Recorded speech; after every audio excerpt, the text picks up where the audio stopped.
Hey YouTube, welcome to Rampage Reviews. I'm Rampage. Don't go away because we got Darth Bane Part 3, and Darth Bane does a really crazy thing at the end, so stick with me. Let's dive in.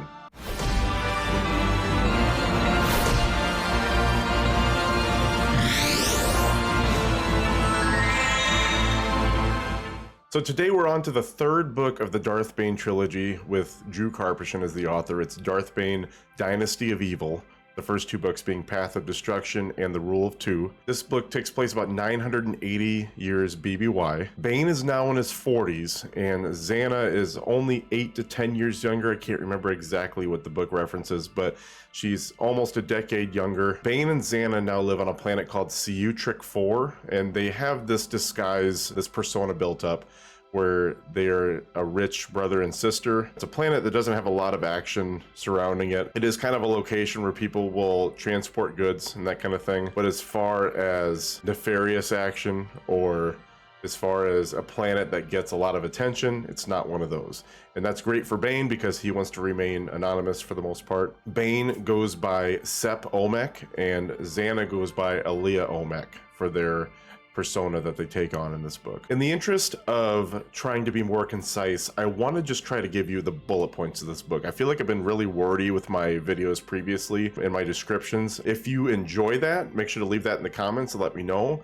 If you would prefer me to be more concise, which is what I'm going to try to do today, also let me know in the comments. I just want to try to condense the information that I give, and then when I give the things that I like or don't like about the book, that's when I can give you more details about what happens in the book. At this point in Bane's life, his goal is to try to make sure that the person that takes over the Sith Order is the most qualified to do so, preferably more powerful than him. Bane is not totally convinced that Xana is not only up to the task of being the new Dark Lord of the Sith, but even more powerful than him. He's realizing that his body is deteriorating. He needs to find either a way to live longer or to make sure that Xana is definitely the one that will take over the Dark Lord of the Sith. And given the notions that she's put off, he doesn't feel like she's ambitious enough to take that on. And that's only what she's given off. He doesn't exactly know what she's planning, but we do get revealed later that she is planning to take over as Dark Lord of the Sith, and she's even planning on how she's going to acquire her new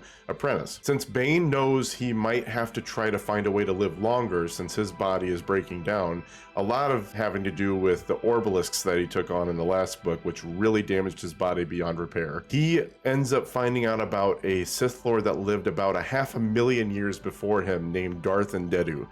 And Darth Endedu discovered the ability to perform a ritual of essence transfer, which, if you'll remember, is also mentioned amongst background information for the Rise of Skywalker, because a lot of people say that that is the same ritual that Darth Sidious tried to take on to also live longer and prolong the Sith Order, or at least try to figure out how he can live longer to where he can continue the Sith Order either through himself or through somebody else. So this idea of essence transfer is not new. It's introduced in this book, and I have yet to see if it's introduced in other books, but we at least know that there's Legends material that mentions it, so Disney was really cherry-picking this information. Bane discovers where Darth Endedu's temple is to try to acquire his holocron so he can learn this power. Xana is on a path to try to make sure she can not only defeat Bane, but take on a new apprentice so that she's ready when Bane is defeated to continue the Sith Order as master and apprentice with somebody else. Bane goes to Endedu's temple, which is on Prakith. It's a planet in the deep core,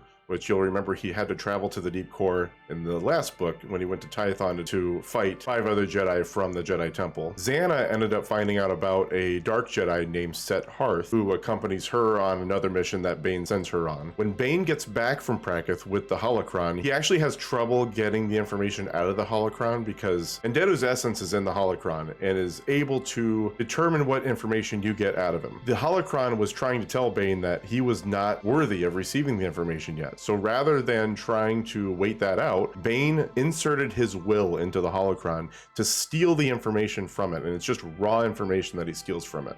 He realizes upon doing that, he could have been trapped in that holocron forever, but he was able to get out of it, escape with that information, and he was able to process it in his ship on his way back from practice. So now he knows the ritual of essence transfer. When he gets back though, he's captured and he's brought to another planet called Done, which they go into a lengthy backstory of what's going on Done. There's a fight between the miners and the nobility, and there's a Jedi that's killed, and the Jedi Temple is trying to investigate this issue that happened. Moving forward, Bane is captured because the princess on Done finds out that Bane was the one that killed her father.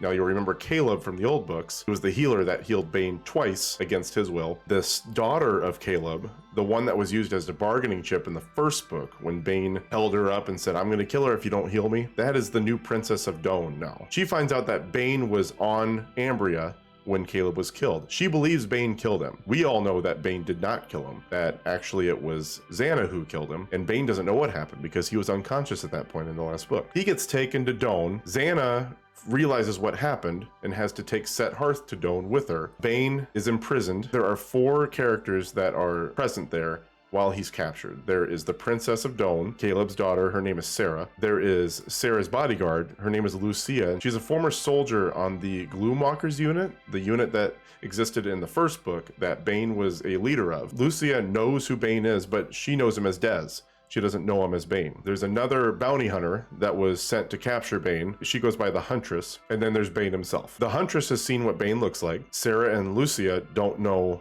what he looks like. Sarah has a vague idea of what he looks like because she's had nightmares involving him, and she saw him obviously when she was a kid, when he used her as a bargaining chip. When Lucia and Sarah finally go into the cell, he reveals himself, and Lucia's freaked out because she realizes, oh, that's Dez, but she has to compose herself so other people don't know she knows him from her past. Bane is too out of it because he's being drugged at this point and doesn't recognize Lucia right away. Sarah tries to interrogate him for what seems like maybe hours, and when she leaves, frustrated, Lucia hangs back and actually takes an antidote and sticks it in Bane and frees him. She leaves, and then the antidote starts working, and then he breaks out. Well, after he breaks out, Xana's on the planet trying to find him, ends up finding him, bursts through a wall, kills Lucia in the process. Bane is without his lightsaber because it was stolen from him. They start fighting. Sarah is trying to figure out if she should set off the self-destruct system that's in this prison. It's an unactivated prison that hasn't been used in a long time. And she's like, well, if I set it off, that could kill Lucia. So I don't think I'm going to do it. She stops, but then later finds out Lucia died, takes Lucia's body, goes back to the room, and decides to set off the self-destruct. Well, the self-destruct has some time to go off. Xana and Bane both hear it going off, and they have to then escape. Bane is able to blow up an explosive sticking out of the wall, which knocks down Xana temporarily, so Bane escapes. Bane runs into the Huntress again, almost gonna kill her, but then the Huntress convinces him to take her on as his new apprentice, which obviously Bane knows he can't fully do that yet because Xana is technically still his apprentice, but he accepts. Now he's got a way to exit, so they take off. Set Hearth has already left at this point because he ran into the prison being bored hanging back at the ship and actually found Darth Andedu's holocron that was stolen from Bane's mansion. It was being held there because the Huntress brought it back. So he pocketed that, went back to his ship. He had a little skirmish with the Huntress for a second before Bane ran into her. The Huntress let him leave with the intention of her leaving until Bane showed up.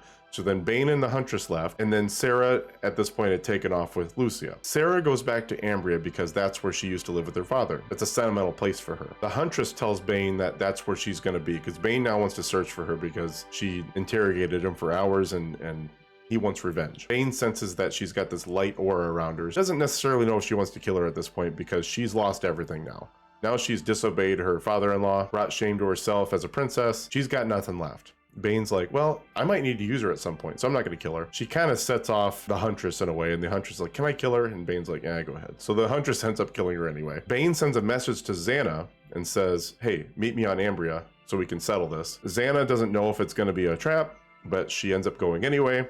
They fight. Xana almost kills him, but at the last second, Bane performs the ritual of essence transfer. He isn't fully able to perform it though, because his essence does try to invade Xana's will and is almost strong enough to overcome it, but Xana is able to push him out at the last second. Now when this happens, once you try to perform the ritual, your body disintegrates, and now it's just your essence trying to take over the will of the person that you're invading. If you're not successful, your body withers and you're just stuck in the void forever. Xana was able to overcome his will, and then his body disintegrated, and presumably she got up and she was Darth Xana with no Bane present. Well, she turns to the Huntress and says, I am Darth Xana, I am Dark Lord of the Sith, and I am your new master. But in the moment, after that happens, she starts to perform this little movement with her hand that Bane ends up doing the entire book, which was a little tremor that he had taken on from his age and from being damaged from the orbalisks and stuff like that. So she's making this movement with her hand, so it makes you believe, is she lying that she's Darth Zana and it's actually Bane, or is Bane still alive within her a little bit? We don't really know. We don't know if he survived. We don't know if it's just a part of him.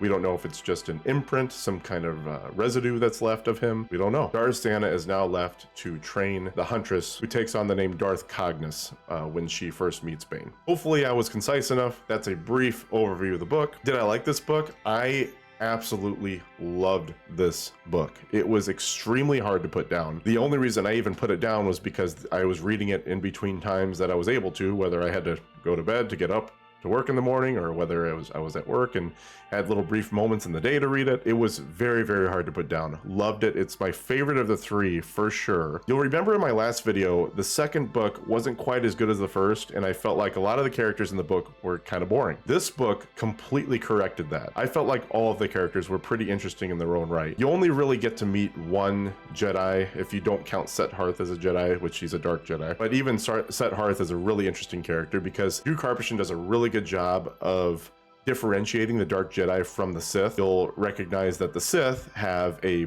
passionate drive to fulfill the destiny of the Sith and to take over and have galactic domination. That's their ultimate goal. The dark Jedi have just inward feelings about themselves. They're completely selfish. They want to acquire as much as they can, really just live for their own pleasure. That's all they want. At least in this book, that's what Set Hearth wants. He definitely embodies what I believed a dark Jedi to be. Sarah, the daughter of Caleb, I thought she was really interesting. She had a really interesting character arc in the book where she starts out as this principled noble princess. She has good reasons to try to follow through with an agenda that she has, which is to try to have her family be vindicated of any wrongdoing in the Jedi's death that took place on her planet. Then it was when she found out that Bane had to do with her father's death, it was to try to capture Bane, but then she starts to take a darker turn because she wants Bane captured alive and then wants to interrogate him and make him suffer and all this kind of stuff.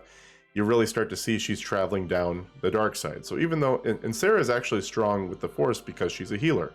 You find out in the last book that Caleb is strong with the Force and so is Daravit because they're both healers also. So they don't use their power to wield the Force as a Jedi or as Sith, but to have exceptional healing powers. So you learn about Jedi Master Abba, who was Set Hearth's mentor. It wasn't his master. His master passed away, I believe, in the wars on Ruusan between the Sith and the Jedi. Yeah, I felt like all the characters were just really interesting in their own right. I didn't feel like any character was out of place. I didn't feel like any character didn't matter. I felt like they all had a role and they all contributed to each dramatic turn in the book. And that was the other thing I really liked about it, was the book just had all these crazy dramatic turns, especially when you learn about Lucia and her past with the Gloomwalkers, learning about what she did and how she revered Dez and then what he became, and then her being reintroduced to him. That was just an interesting little sequence of events there.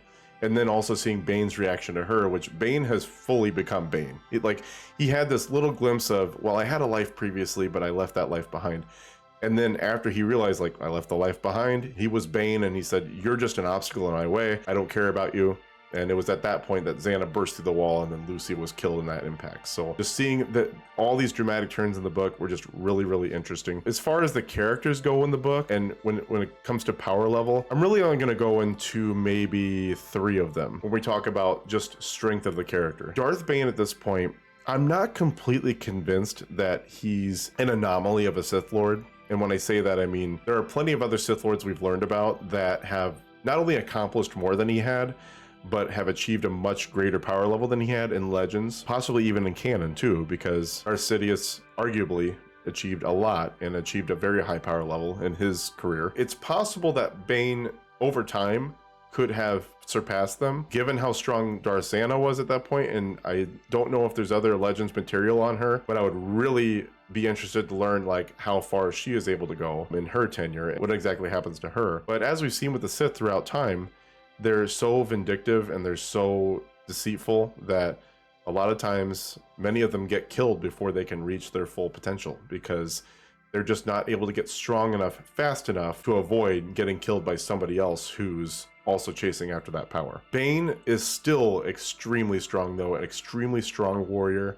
And as far as Sith Lords go in their prime, I think he could stand with many of them. I think he'd probably be stronger than Darth Sidious. I think just based on how he's described with the abilities that he has, I think he's extremely strong. And he also wields the Force with ease. He's able to shoot lightning at will. He's able to wield the Force in many different ways at will, and it's really interesting. Darth Zana is also really powerful in her own right, and she's powerful in a different way though. The reason why she was able to overcome Bane at the end was because she had taken on a Sith sorcery ability that Bane just didn't practice to defend. Obviously to his detriment. He had enough knowledge of the Force to withstand certain tactics that people would use, including Darth Zana's abilities.